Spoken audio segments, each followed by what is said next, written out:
Hi everyone, and welcome back to Team Dinner. My name is Jack Maloney, and my guest today is Eric Papachristos. Eric, thank you for being here. Thanks for having me.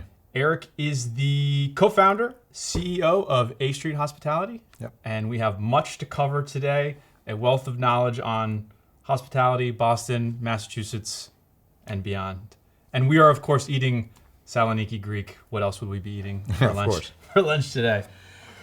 Wonderful. All right. Well, I'm going to ask you a question and then dive in here. So first question we've been starting people off with this at the end of the year, shockingly, end of 2025, is what is the best meal you've eaten this year?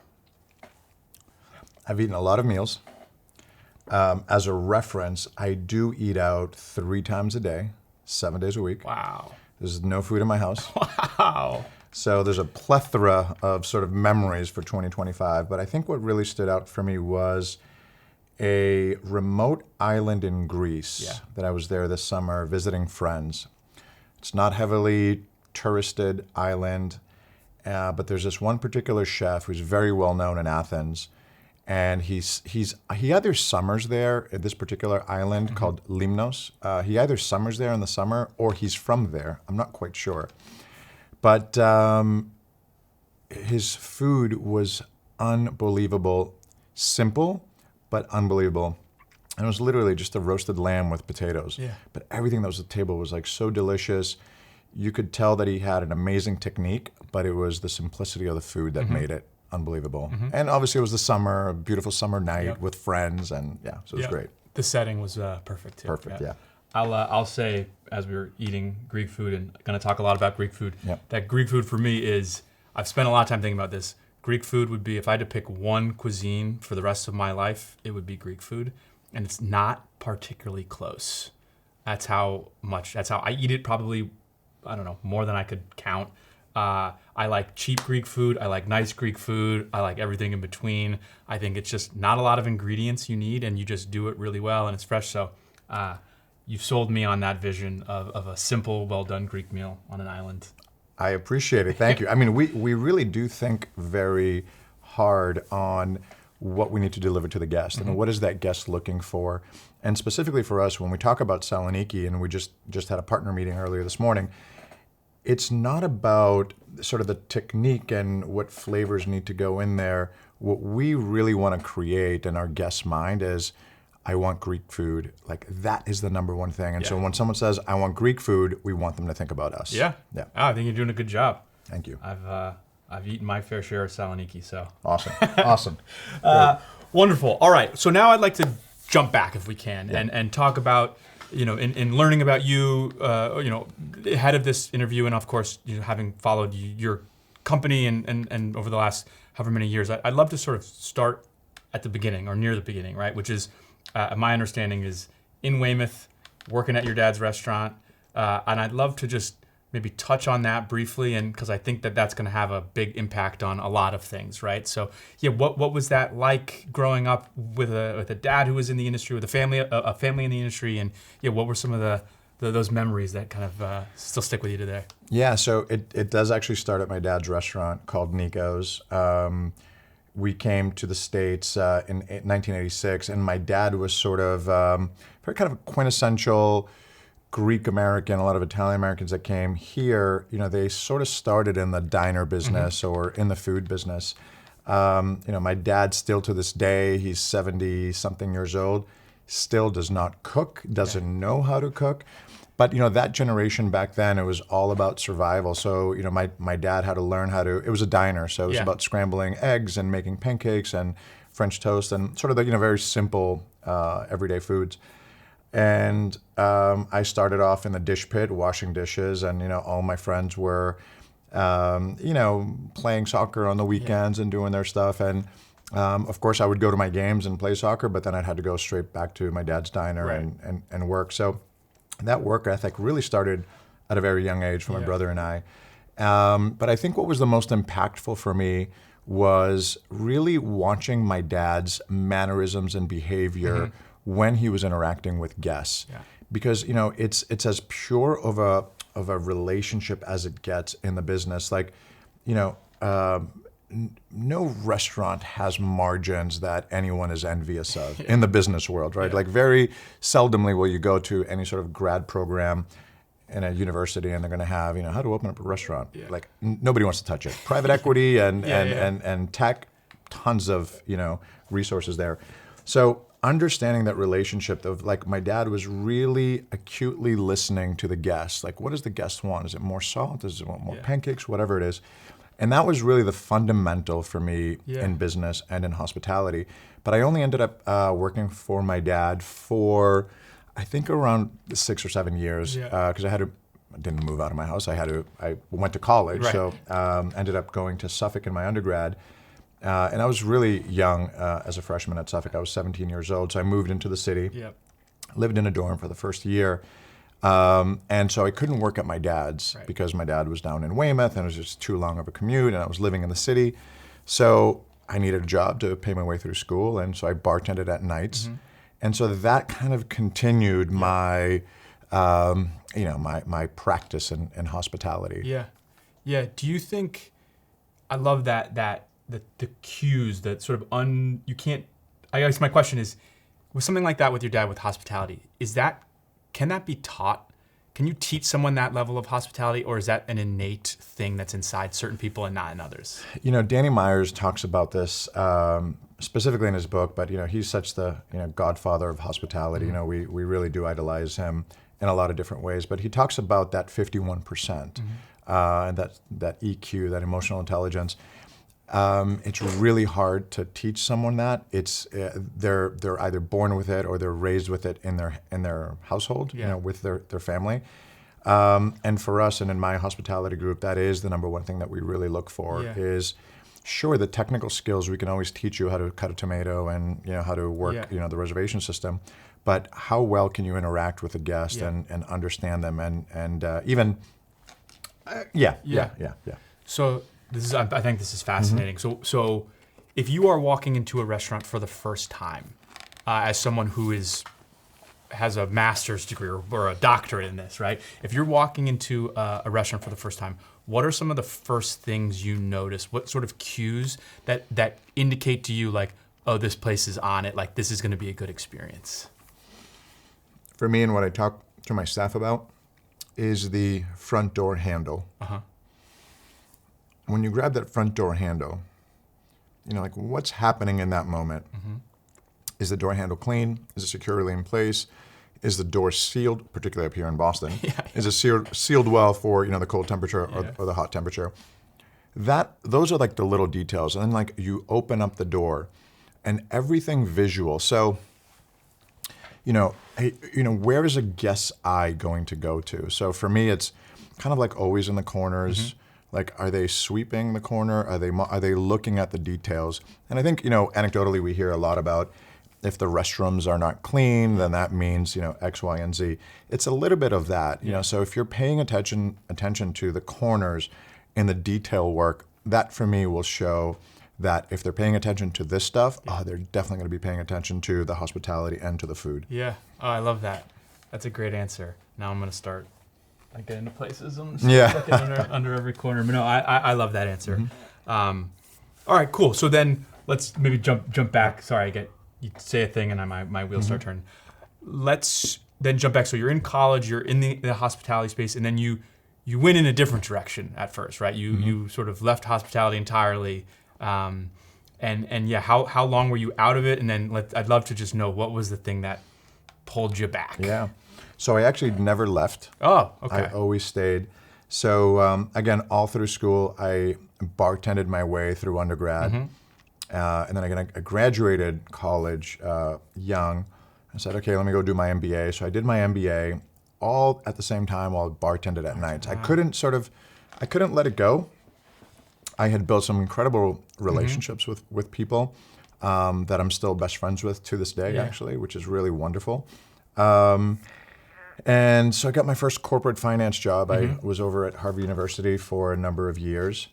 And I would still bartend at nights, like Thursday, Friday, Saturday nights. I remember the Thursday nights I'd come home at, 4 o'clock in the morning. I'd had to be at the office around 8:30. So again, you're in your 20s, so I can, get away with like 2-3 hours worth of sleep. Right. But it wasn't like an economic decision Yeah. for me. It was really very, very personal. And I did really well at Harvard. Again, at an early age, I had a corner office that, I would bring my parents in to see. Like, I was doing really well. Yeah. And I enjoyed the environment. There's some amazing people around me. But there was just something that didn't feel authentically me. So then I had the opportunity in 2004 to partner up with two incredible people that I had worked for while I was in undergrad. And they were nightclub and bar and restaurant people, these two people in particular. So I made a decision in 2004, I was 26 years old, to open up a nightclub. And so I left my corporate job to open up the nightclub. And I was like, oh, this is great, very successful. We had a lot of fun with it, and financially successful. But about after a year of doing that, there was something that was missing again in my life, and I was really struggling. I was like, okay, I'm doing what I want to be doing. I left a great corporate job. At that point, I had 2 master's degrees in finance. There was something missing that I just wasn't challenging myself enough. And so then I went back to corporate finance. Again, I was sort of burning the candle at both ends. And I was working at Ropes and Gray doing corporate finance for them. Had a nightclub, but again, things just weren't moving. Yeah. Again, I was successful in all parts, objectively speaking, in all parts of my life, but there was something in my core that just didn't feel I'm quite there yet. Right. So I said, okay, hold on. I don't like coming home at 4 o'clock in the morning from the nightclub. Again, it was very successful, but it's a high intensity business that really only thrives on Friday and Saturday nights. And I needed something more. Yeah. And I couldn't quite sort of realize what it was. So I ended up opening a diner. So now again, I'm 29 years old. So I had a corporate finance job with 2 graduate degrees, owned a nightclub, and I just bought a diner. I mean, I just, sometimes, not to get into my personal life, but I did sacrifice a lot of my personal time in order to get myself where I wanted to be professionally. And so opened up the diner, and I sort of put a lot of my thoughts of what makes a nightclub successful into the diner, and that ended up being really successful. Then I opened up a chicken and waffle place, which a lot of people sort of forget that was part of my lineage in Dorchester. It was a lot of fun. And so again, that's why I never really left hospitality. Yeah. I always had one foot in, one foot out. And then in 2011, I ended up, actually in 2010, I met my partner, Chef Jody Adams. She had Rialto, and I would go there because we had a mutual, actually her general manager was a good friend of mine, and introduced us to Jody, and then we ended up opening our first restaurant together in 2011, which was Trade. And working with Jody really synced in a lot of different ways. She's also an academic. She's she's a deep thinker. She's compassionate. We have very much the same ethos and personality. We don't raise our voices. We don't, get mad. We'll disagree on things, but we have such a great way of working through any of our challenges. And it was super easy. Yeah. I mean, still to this day, we've been business partners for 15 plus years. I'm extremely proud to have her next to me. So that was sort of, and again, we didn't consciously say, let's go build a hospitality group. Right. But what she said to me early on in our partnership together, she said, Eric, you're going to keep opening up more restaurants. Yeah. And I was like, no. I'm just like focused here. It's really, my point is, it's really interesting when people look at me, they sort of have a very different perception of what mine is. I'm very focused down to the details. Yeah. But anyway, that's a whole other. But yeah, so that's how we sort of got into hospitality, and we got this group growing. And our other executive in the company is a dear friend of mine, John Mendez, who we started working together, or he was actually working for me minimum wage at the diner in 2007, something along those lines.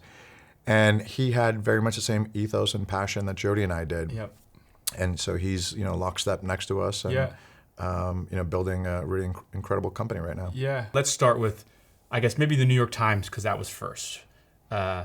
Where are you when you find out? How does that, like, what, I can only imagine a lot of hard work, a lot of dead ends over time, and like, where are you at when you get that message, and what goes through your mind in that moment?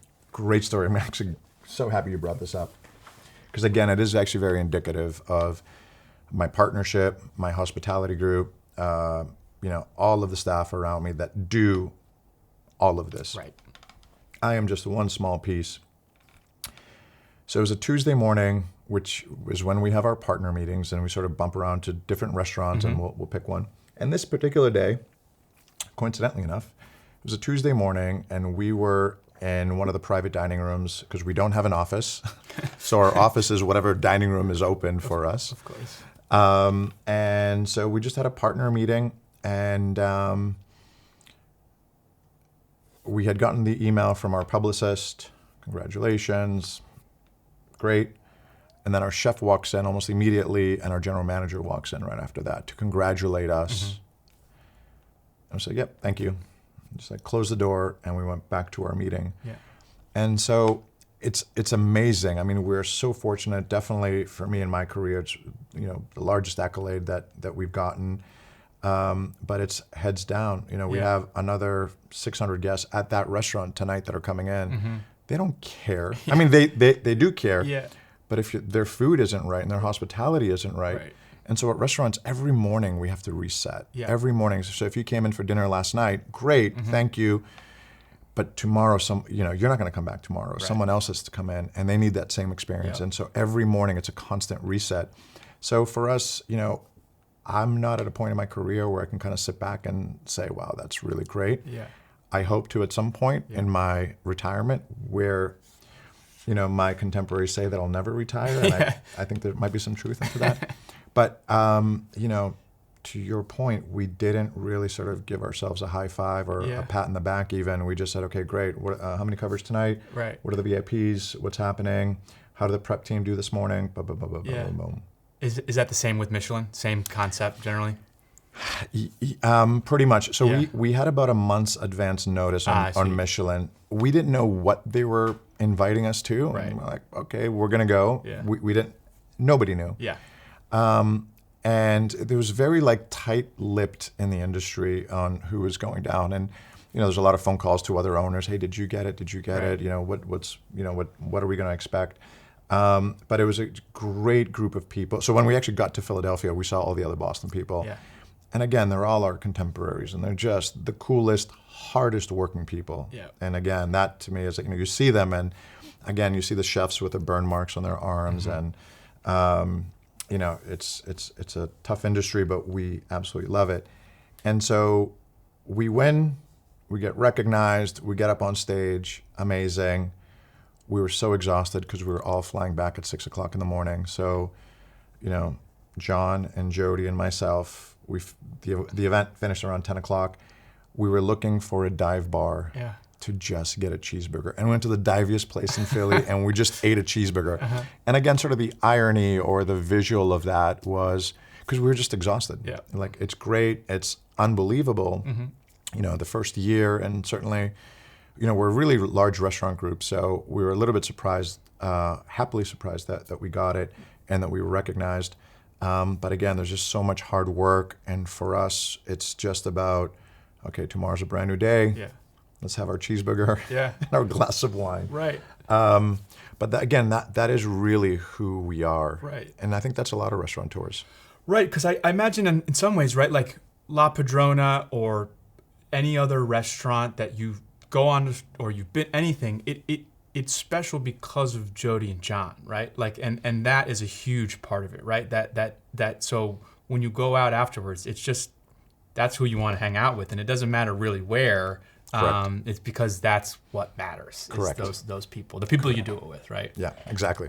Exactly. I love that. Yeah. And we mentioned we had Oren on, and Oren with the New York Times had a similar thing about when he found out, which is that he goes through all the process of excitement, and then he's like, shit, everyone's gonna come in now and treat this like a different place, right? And there's it's almost like I gotta roll up my sleeves now, and this is now a whole new level.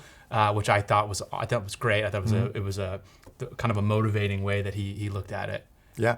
Actually, there's a lot of responsibility that comes with it. I think, to Oren's point, and I ended up meeting Oren shortly after we both got the New York Times. We were at an event, and randomly we were actually the only restaurateurs there, and we actually ended up having dinner at McGonagall's, and I was floored. It's great. They do such an amazing job. But anyway, to your point. The responsibility now is heavier because now someone's going to come in tomorrow night and they're going to say, "Hey, we saw this," and the expectation now is going to be much higher. Yep. That drives us. Yep. Honestly, it drives a lot of people, but it is a lot more responsibility. Yeah, I love it. Well, listen, these are great answers. This is you've given me quite a lot to think of. I'm going to go to some of the lightning round here, which is. Fun questions, nothing serious.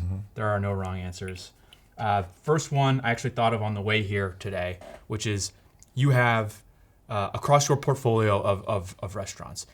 If I had to say, pick your single favorite dish, is there?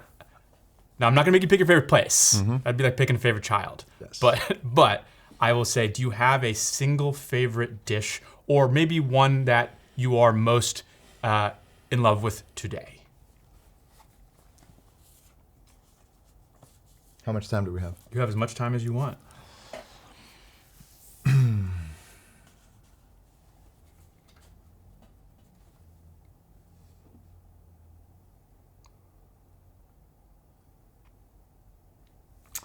This is such a cheap answer, and it's not there's no value to it.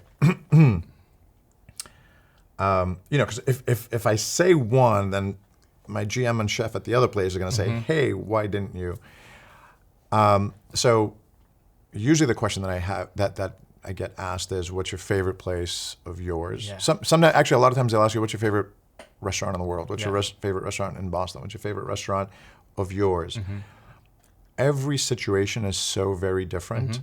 That it really depends on the time and place. So again, I can't give you an answer, but what I will, like Saloniki, for instance, I think it's the best lunch in the city. I mean, you have Jody Adams' quality of food and ingredients and thoughts that go into a quick lunch. Yeah. Like the pita bread to the chicken to our sauces, like we're using the same purveyors that we do at the other restaurants. So, the Saloniki chicken souvlaki for me is like an unbelievable favorite for lunch. The La Padrona burger, which not a lot of people know about. It's only on our first floor lounge. I think it's one of the best burgers I've ever had. The lamb that we have at Porto is unbelievable, and my friends always text me about how good the lamb and the eggplant parm is over there. At Trade, our fish and our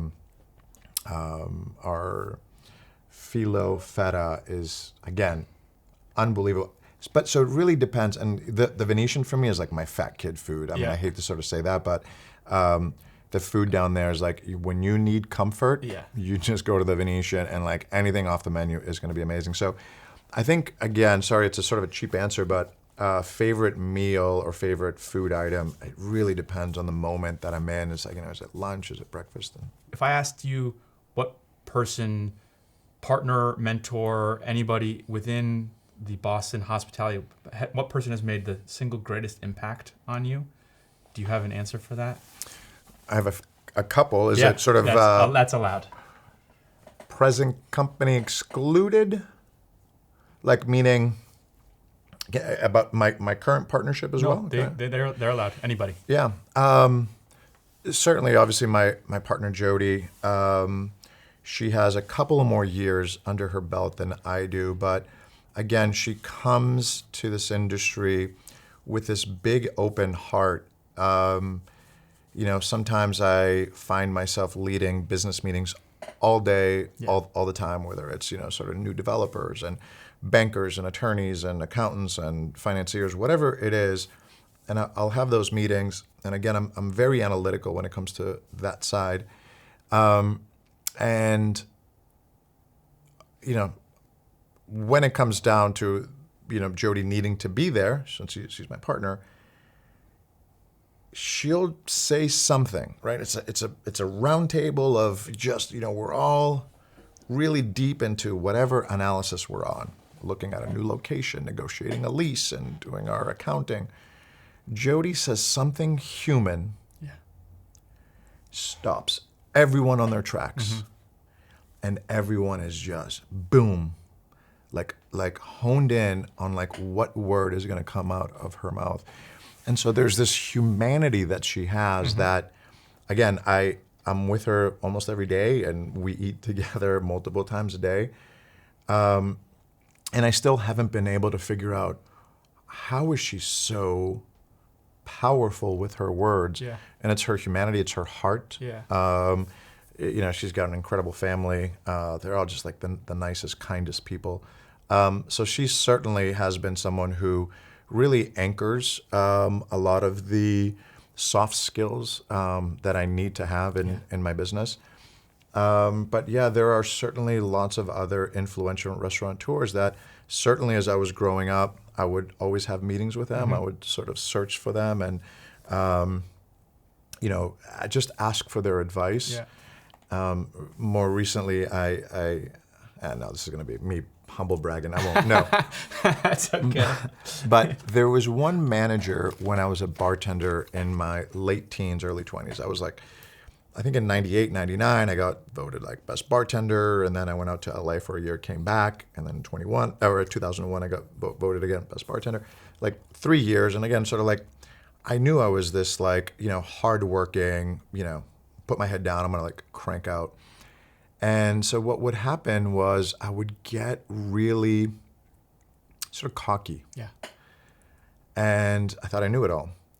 And most managers would not want to say anything to me if I was like 3 minutes late. Yeah. Right? Like, don't dare say a thing to Eric. He's so valuable. Like, I mean, that's it's sort of, that's what it felt like. Yeah. But there was one manager in particular early on in my career who every time I did something wrong, he'd call me out. And I really appreciated that. And so, and it left a lasting impression on me. Coincidentally, I saw him last week. I was having lunch in the city. Haven't seen him in about 20 years. Yeah. It was total coincidence. But he left an impression on me because we always need those checks and balances. And for us every day, it's our guests. We'll read all the reviews, the Open Table, the Resi reviews the night before. So when we get ready for our pre-chef, okay, what happened yesterday? What did we miss? How do we fix it today? So, we always need to be on our toes. So that's something that I learned from him. But those two really just sort of stick off the top of my head. But there's, a plethora. I mean, from Danny Myers, he was actually in La Padrona a couple of weeks ago. I would email him and I would go to his office in New York. I mean, it's just, who am I? I'm just like nobody. Yeah. Certainly Jody made that connection for me, and I just wanted to make sure that I would capitalize on it and just whatever he would have to say. And I think, for me, it's, who's above me and what good traits and skills do they have that I want to learn? And so I'm always kind of looking up. Yeah. So I appreciate that. Yeah, that's a great answer. That's a great answer. I love that question because you never know. There's an expression, you connect the dots of your life looking backwards, and you never know in the moment, right? So it's like, I like that the cockiness of a 21-year-old. Maybe it was frustrating in the moment, but now you look back and you think, wow, what an important moment for me, right? Like, I love everyone's version of that story. Yeah, and actually one more on that one. Yeah, please. So again, I was this cocky bartender. Again, another big influence in my life is obviously my father, because what I mentioned earlier is I would watch his relationship with his guests, right? And like that was fundamental. And still to this day, I talk a lot about that with my senior managers and them understanding and reading between the lines of their guests. But back in 1997, I was this hotshot bartender. This place is like packed, and my dad, for the first time, wanted to come down and see what I did. And at that time, I had an uncle from Greece who was visiting. So my dad brought his, my uncle, whatever, it was his brother-in-law, so it was my uncle. And they come to my bar, and I don't know, it was like 7 deep. I'm working this bar. I'm like slinging, totally, in my own element. And this is back when we used cash. The good old days. the good old days. So it was like 2 Absolute and soda, and boom, I'd make them, and I'd be like $8. The guy would leave, $10. I would turn around, boom, I'd leave the $2 and boom, onto the next guy. And I would just do this, right? Yeah. And so my dad, the next morning, I saw him and I was like, hey, it's pretty good, right? Yeah. I mean, I didn't say it in that way, Yeah, but, yeah. I was certainly waiting to get some affirmation from my dad. And he said, when you give back their change, look them in the eye and say, thank you. And I was like, that is very important. That is Very a important. great story. Yeah. And I have a feeling quite telling, just having now been speaking with you for the last little bit. I love that story. Oh, good story. Yeah, yeah. Left an impression on me, and it's so, so important. And again, no business ever does this, right? Yeah. And so we're always in waves. And when the wave comes down is when we're trying to think about, okay, how do we get better? How do we get better? How do we get better? And it is about stopping and looking the guest in the eyes and say thank you. And what are they looking for? What do we need to give to them? What are our competitors doing? And how do we step up? Yeah. And so that's why when we get these accolades, it's amazing. It's great. It's really great for our staff because they're the ones that keep the momentum going, and they have a really big sense of pride. For John, Jody, and I, we're still moving this huge rock up a hill. I don't know when we're going to reach the top. Probably never because of our personalities, but at the very least, we really appreciate that our staff has a really great foundation to make a livelihood in and support themselves and their families, and then ultimately, what we're doing is we're supporting our communities. And I have a restaurant in the South Shore called the Venetian, and it's really in the middle of nowhere in Weymouth. And we have built such a great community of guests. And I'm going to tell you this really quick story. Please. It's very timely. It's a little bit sad. We have this guest. His name is Bob, and his wife Eileen. They would come into the restaurant 3 days a week. Wow. Monday, Wednesdays, and Fridays. Same booth. 5 o'clock as the doors open, they were at that booth. And obviously, they became best friends with everyone in the restaurant, including my parents who come in there. Yeah. And so they became very, very friendly. So unfortunately, Bob has been fighting cancer over the last couple of years. And so 2 weeks ago, he calls the mayor of Weymouth and says, hey, I'm a Korean War veteran. This family has been down here for, my parents have been down in Weymouth for 40 years. I want you to dedicate a park bench to them and put their name on it. And so the mayor's office called me and like, hey, this guy wants to do a park bench. Are you free to go down there to do a little ceremony? I was like, yeah, cool. And I was like, oh, was that Bob? Yeah. Bob did that? Interesting. So I go down there. It was like, a couple days later. And Bob is there with Eileen on a cold Monday morning. Yeah. My parents are there. And we didn't know what was going on. We didn't know what, and then sort of they unveiled the bench with the Papachristos family, great. on it. And Bob, who's been fighting cancer, said, yeah, I'm going to go into hospice, middle of January. He passed away 3 days later. Literally, we just had his wake two days ago. Oh my gosh. And again, that to us is the power of hospitality. First of all, such an unselfish act of him to call the mayor's and to dedicate a park bench. He's going to die. Yeah. You know that you're going to die, and you want to do something really nice. And then, for us, you realize it is about the business. Of course, we have investors and we have banks and all that stuff. But at the end of the day, we're just serving our community. And when we get this appreciation back, it makes it worthwhile. Yeah. Yes, this is why my chefs have their burn marks in their arms. This is why, we dedicate our Thursday, Friday, Saturday knives and our, for lack of a better word, our personal lives. Yep. And you realize that feels good. Yeah. That feels good. So that was a very powerful moment this week. Yeah. Yeah. Put things in perspective. It does. It's sad, but I think that's an important story. Thank you for sharing that. Yeah, of course.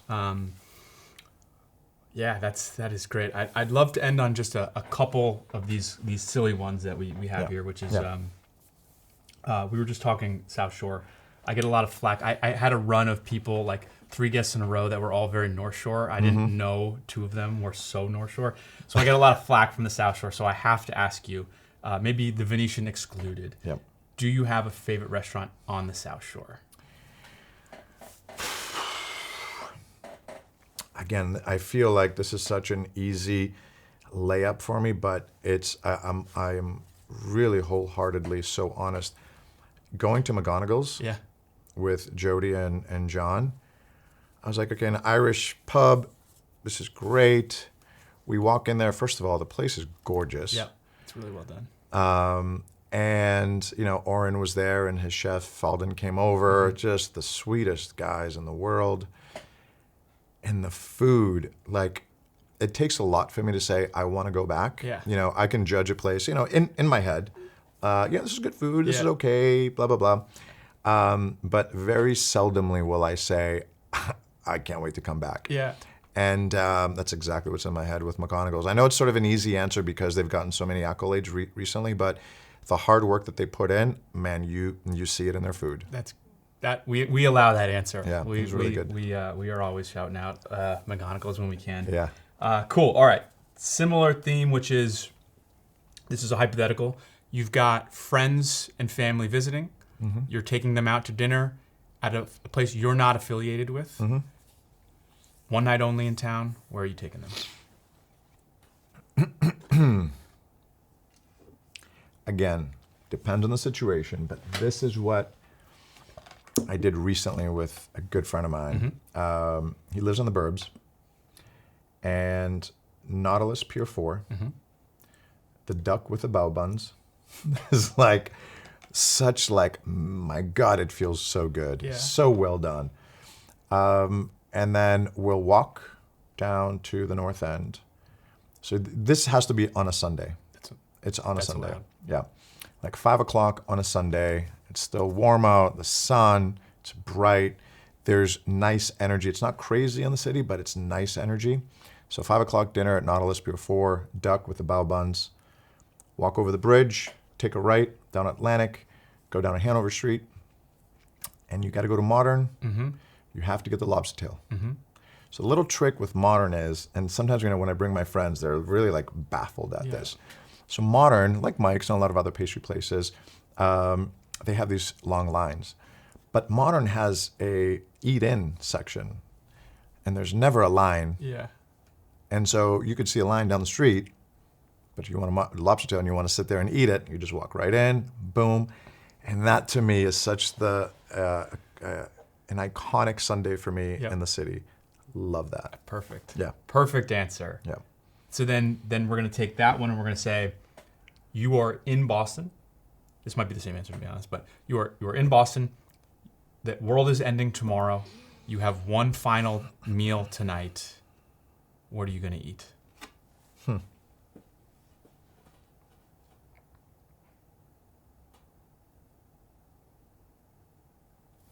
Unaffiliated?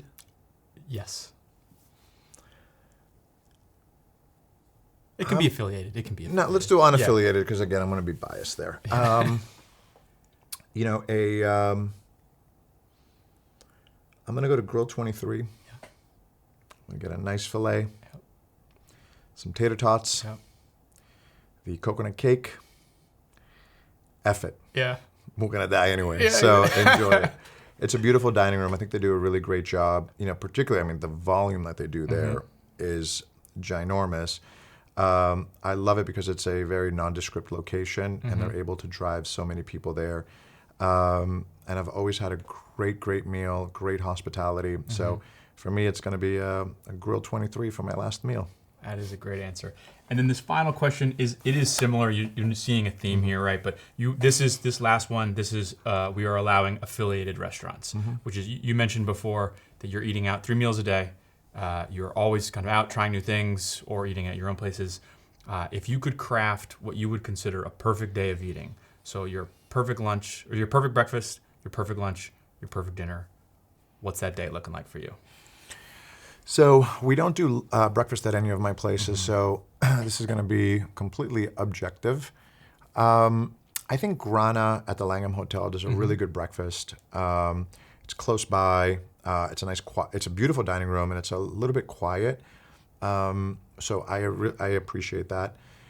Then for lunch, I'm going to go to Saloniki. Yeah. I really love Saloniki, again, for the quality of the food that you're going to get. And it depends who I'm going to be with, but La Padrona certainly is so near and dear to us. Right now, it's a very special place. It was sort of the brainchild of mine coming out of a very difficult time in my life personally. So the creation, the imagination, and sort of my muse of that time was something that's very special to me. And so every time I walk in there, I feel this energy in there. And what I actually really appreciate is that I feel that a lot of people feel that energy when they walk in there.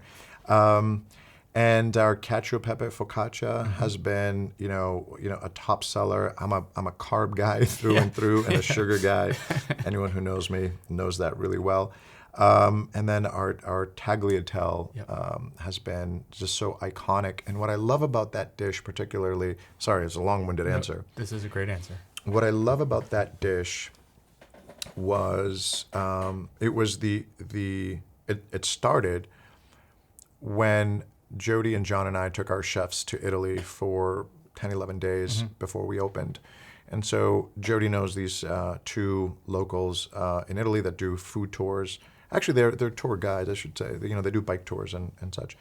So we just had them for those 10, 11 days, and we said we want to do all of Italy. We want to expose ourselves and our chefs to some really interesting Italian food. And they created this amazing journey for us in Italy. We did 10 out of the 20 regions in Italy. We would go and cook with Michelin chefs at their restaurants. That's crazy. To the next night, we were at some grandmother's house in some village. Yeah. And sort of the juxtaposition of those two things were really amazing for us. And we were, I forget the city, but we stayed at a winery that specialized actually in balsamic vinegar. And so the proprietor brought us upstairs and he showed us these barreled aged vinegars that were, I think, 80 plus years old. And you're like, that grape juice has been sitting in that barrel for 80 years, and this family just been looking at the barrel. There was a multitude of barrels. So we saw that and really left an impression, and we did some balsamic vinegar tasting as well and understanding that. And then at dinner, we went to an Italian restaurant. It was a tasting course. And the last dish that we got on this tasting course menu was literally a shot of Parmesan cream. No pasta, nothing. It was just like a shot of Parmesan cream. You just take the shot and you're like, it left such a lasting impression. So when we came back, that was so vivid in our memories. And I believe it was John's idea to do, hey, let's do this pasta, the Parmesan cream, and let's bring in the balsamic, because it was in the same day that we had those experiences. They were very, very separate. So we were able to put them together. So for me, I love to see that dish has been such an iconic part of our menu. We haven't changed it since we've opened. And it was because it was a brainchild of something that our culinary team experienced in person in Italy. So it's great to see it. In my head, it's not just the pasta that I'm looking at. It's that memory that I'm looking at. You've passed the fun questions. And I think in closing, listen, we've talked a lot about where you've been. We've talked a little bit about where you're going. And is there anything specifically that you have on the horizon that you're really excited about and over the next maybe 6 or 12 months? Or is there anything we want to talk about here that's getting you excited? Now is not the right time. Sure, that's okay. However, there's a new muse in my life. Good. And I can't wait to introduce this muse to the city in the next 6 to 9 months. I think everyone will really appreciate her. I think everyone is going to love her. And I think she's going to become really a strong anchor in the city because this is my city, it's our city. And I'm going to be just as proud of this one as I am of all my other 9 children. I love it. So what you're saying is you're going to be back here in 6 to 9 months, and we're going to be talking about it. Exactly. I love it. Exactly. Well, Eric, thank you 1,000 times for the lunch, for your time, for your conversation. It was lovely. And we'll talk to you in 6 to 9 months. Awesome. Thank you, Jack. Appreciate it.